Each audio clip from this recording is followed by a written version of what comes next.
और आइए अब आपको सुनवाते हैं कि छठ पर यमुना के जल को लेकर किस तरह की राजनीतिक बयानबाजी हो रही है।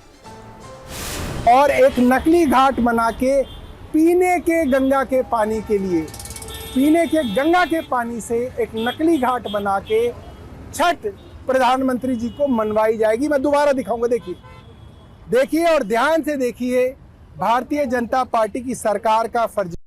आज यमुना इस स्थिति में है कि मैं सौरभ भारद्वाज को शायद आपत्ति हो सकती है, लेकिन मैं आज जाके वहाँ डुबकी लगाऊं तो मुझे कोई दिक्कत नहीं होगी और मैं पूजा अर्चना खड़े होकर करूँगा। आज भी, कल भी सुबह मैंने वहाँ सफाई की थी, कल भी जाऊँगा, पूजा अर्चना भी करूँगा। सौरभ भारद्वाज मेरे साथ करना चाहे तो उनका स्वागत है। आपने 10 साल में दिल्ली को लूटने का काम किया, 6500 करोड़ रुपए तुम्हारे राजनीतिक आका खा गए इस सफाई के नाम पर। उसका हिसाब तुमने आज तक नहीं दिया, उसका जवाब आपको देना है।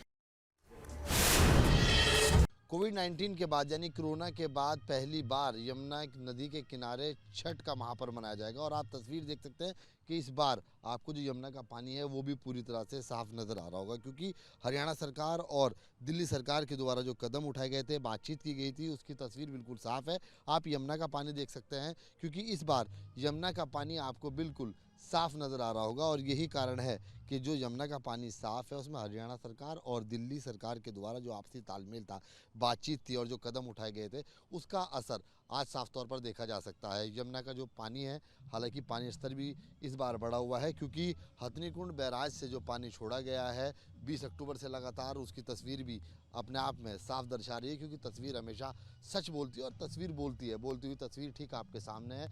अगर छठ पर्व की बात की जाए तो आज पूरे देश के अंदर में छठ का महापर्व पूरी धूमधाम के साथ मनाया जाएगा। और देखिए, दिल्ली सरकार के द्वारा जो पूरी तैयारी है वो भी की जा चुकी है।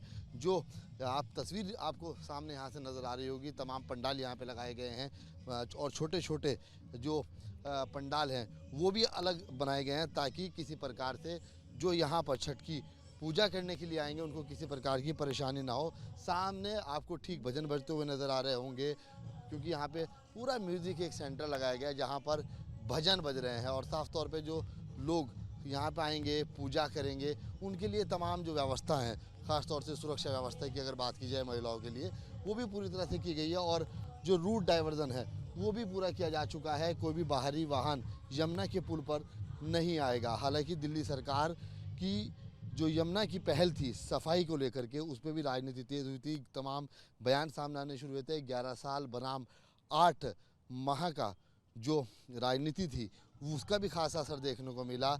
लेकिन छठ का महापर्व है और पूरे देश के अंदर में धूमधाम से मनाया जाता है। और दिल्ली की तस्वीर बिल्कुल साफ है कि दिल्ली सरकार की तैयारी पूरी है। शाम के वक्त से यहाँ पर जो पूजा होगी वो देखने लायक होगी। महिला यहाँ पे आएंगी, पूजा करेंगी।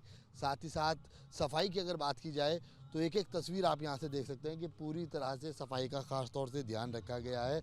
जिस तरह से पिछले 11 सालों की तस्वीर थी उसमें और अब की तस्वीरों में काफ़ी परिवर्तन देखने को मिल रहा है। यमुना का पानी पूरी तरह से साफ़ है।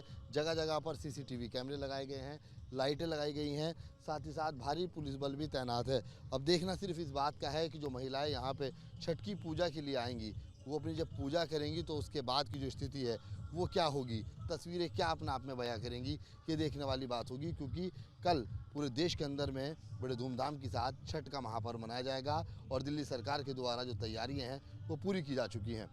वीडियो विकास राय के साथ ये दुआ सली, न्यूज़ नेशन, दिल्ली।